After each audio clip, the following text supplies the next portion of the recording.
Hey everybody, welcome back to Video Game. So, I got another fun and exciting episode for you guys today because I'm going to be going over every single PlayStation console and telling you what I think is the best emulator to emulate your PlayStation games. We're going to be going through PlayStation 1 all the way through PlayStation 4 and ignoring PlayStation 5 because you can't emulate that yet. Before we get too involved though, to be a huge favor down below, hit like and subscribe and ring that notification bell, definitely helps us out. If you feel so inclined and want to support the channel, got a Patreon link down below as well.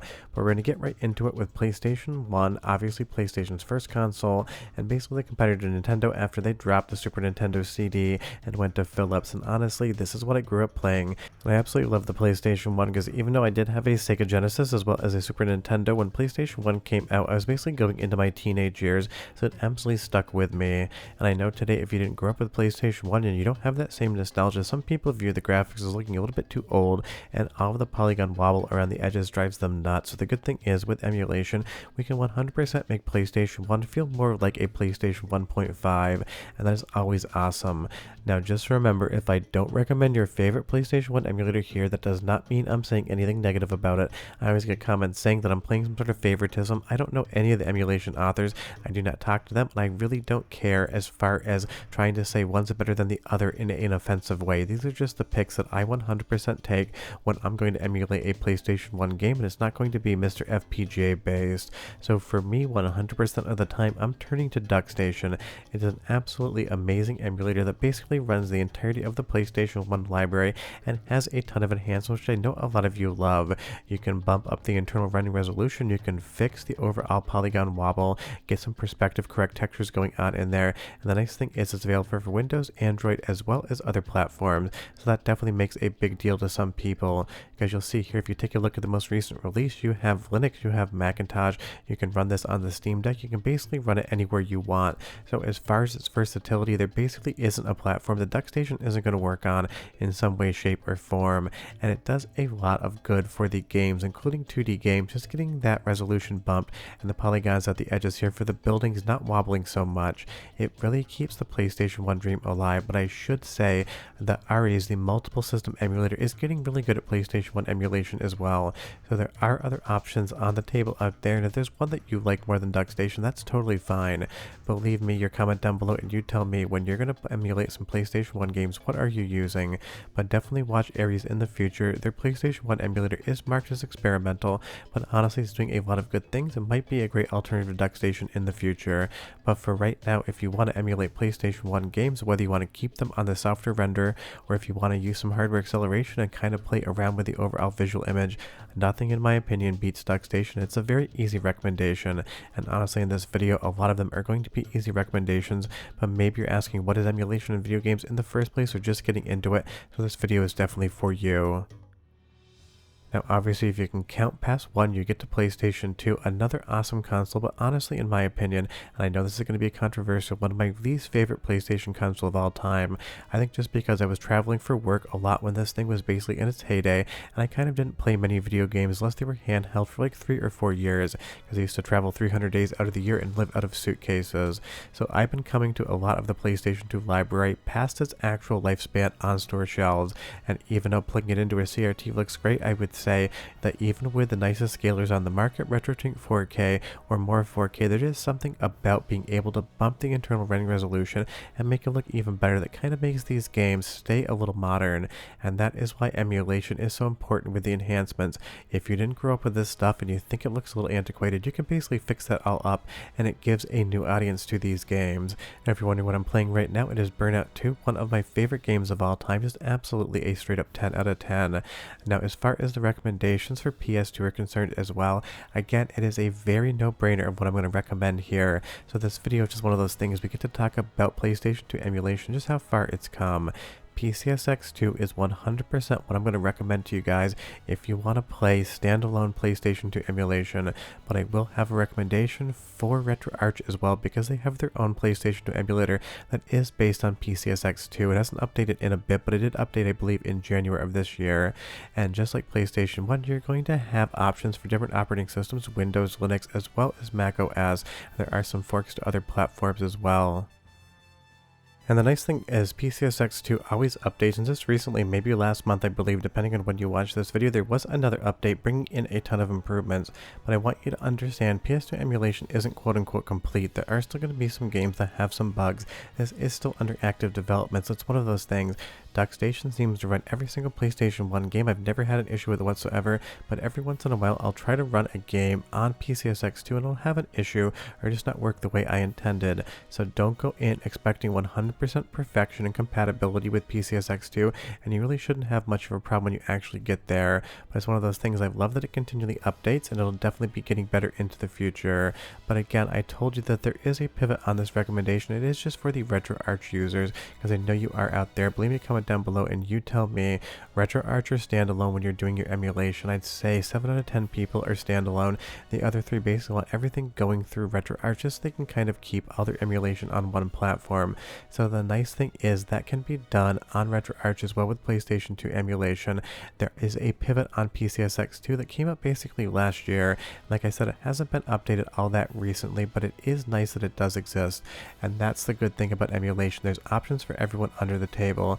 So if you go into RetroArch, you're going to see a core LRPS2, and that's basically based on PCSX2, but it is a pivot over to RetroArch, and it isn't a more updated version. Now, if you want the quote-unquote best PlayStation 2 emulation out there, I still think you should be on standalone PCSX2, but if you absolutely want to go through RetroArch, this is a nice option. I will leave a link to the video down below where I talked about this specifically, just so you understand exactly how to install it and what it does if you didn't know that it actually existed in RetroArch, because I feel like a lot of people actually didn't notice that this thing came out unless they watched my video, or maybe Mr. Sujano's channel, who talks about emulation all the time. But leave me a comment down below and you tell me, have you been using this, or you standalone PS2 emulation? And honestly, before you ask, yes, I've got a ton of PlayStation 2 consoles and I play real hardware all the time. But the nice part was this came with a new Vulkan LLE, or low level emulation renderer, giving you an even better image when you're actually kind of emulating these things. So as far as PlayStation 2 emulation is concerned, we have PCSX2 for standalone, we have the RetroArch implementation, but we're not done quite yet, because there is another PlayStation 2 emulator on the market, and the only time I'm going to recommend that is for arcade games, because PCSX2 as well as the RetroArch variant do not support those games, and it's just down to the fact that developers don't really want to reverse engineer the security for some precautionary reasons. So there is an emulator called Play. It is not finalized. It can be a little bit janky. There is a standalone version. It's also incorporated into TechnoParrot now, but it's going to allow you to emulate a ton of the PlayStation 2 based arcade games, the Namco 246s of the world, and things such as that. And there are some exclusives on there you definitely want to check out. So if you want to emulate PlayStation 2 arcade games, this is definitely probably going to be the best way to do it. It isn't the easiest thing to get set up as a standalone, so I recommend using TechnoParrot for it. That way it just works ever so slightly better. But leave me a comment down below and you tell me, did you even know PlayStation 2 had consoles that were in arcade cabinets? It's one of those things a lot of people don't realize that in this generation a lot of games are actually brought over to the arcade just using home consoles. My favorite one, and the one in my collection, is the Konami Python 2 for Thrill Drive 3. It's just a PlayStation 2 in its full retail case in a big steel box that was sold for thousands of dollars. And if you haven't seen that video, if I remember, I'll try to actually link it in the description as well. But TechnoParrot has Play Emulation, which is PlayStation 2 based for your arcade needs, so you get 3 different recommendations in the PlayStation 2 section. So if you can count to 1 and you can count to 2, you can clearly count to 3. So we're now on to PlayStation 3, and this is going to be a very easy section because there really is only one PlayStation 3 emulator out there that's actually going to run games with any decent compatibility. And I know the PlayStation 3 was not a success for Sony, not like PlayStation 1 or 2, but personally for me, I love the PlayStation 3 the best out of all of the consoles Sony's ever released. It has had a ton of fun, inventive games, 3D Dot Game Hero being my favorite on the entirety of the console, and I just ended up getting back into gaming back then because I'd basically finished up traveling for work, because again, I was on the road 300 days out of the year. I didn't even have a house. I just lived out of suitcases, hotels, and friends' couches, depending on where I was. But I love PlayStation 3, and it's one of those things, sometimes I actually prefer to use emulation for it than actual real hardware, especially when I'm capturing footage for some sort of gaming purposes, because capturing PlayStation 3 with the HDCP encryption can be an absolute metric pain in the ass. It drives me nuts every single time I need to take the real hardware out. So it's one of those things. Emulation will keep these systems alive as well, and if you have a yellow light of death on your PS3, and that's going to happen more often as these consoles get older, you might actually want to turn to emulation when you're playing around with this stuff. And it doesn't just run retail games, it's also going to run some of the prototypes out there that have been released, like Dancing Eyes here, a remake of a PlayStation 1 based arcade game. And if you're wondering why I'm not recommending what emulators you would use for the PlayStation 1 arcade hardware, I will definitely have a second video on that as well, but I'm trying to separate these things out. But RPCS3 is the emulator of choice when it comes to PlayStation 3, but there is an asterisk on that because there is a fork as well called Project Omed, and that is going to run some of, but not all of, the PlayStation 3 based arcade games, because just like PlayStation 1 and PlayStation 2, PlayStation 3 also made it into arcade cabinets as custom hardware based on the PlayStation 3 board, and RPCS3, the standalone, really isn't going to run those. Now this fork isn't perfected, it only runs a few games, but it's something I did want to tell you about in the video because again, there are other games out there that aren't part of the retail console library, stuff like these arcade games you can see here in the shadows, definitely not working correctly, but it is fun just to kind of play around with, and hopefully sometime in the future we get better PlayStation 3 arcade emulation over to RPCS3, either in mainline or in some sort of fork, because there is a lot to love about these arcade releases. Some of them, even though they got ported home to consoles, can be different, and some are definitely arcade exclusives. So leave me a comment down below and you tell me, have you ever played any of the forks to play arcade games? I would be curious.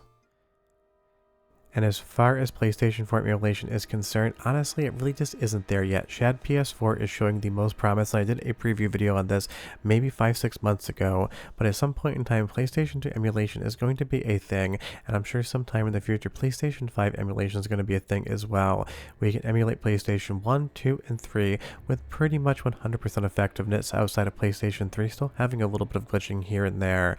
But it is exciting to think about what the future is going to bring for emulation on the PlayStation 4 side of things, even though it is still relatively a quote-unquote modern console. In 10-15 years it isn't going to be, and a lot of this is going to be kept alive via emulation, because just think of it right now, if you grew up on PlayStation 4, in about 15-20 years that's going to be retro and vintage, the same way that PlayStation 1 and 2 are retro and vintage based upon our current ages and how we kind of grew up. And if you're wondering about the handhelds, I'm going to have a specific emulation video where I show you the best emulator, at least in my opinion, for every single handheld console ever made, because it does feel like a different category to me. But those are my recommendations for the entirety of the PlayStation console library that can be emulated right now, and hopefully Shad PS4 definitely continues work in the future, because I'd love to see work go. But short of that, if you have any questions or comments, leave them down below. Tell me if you agree with my opinions or not, and I'll see you guys next time. Bye bye.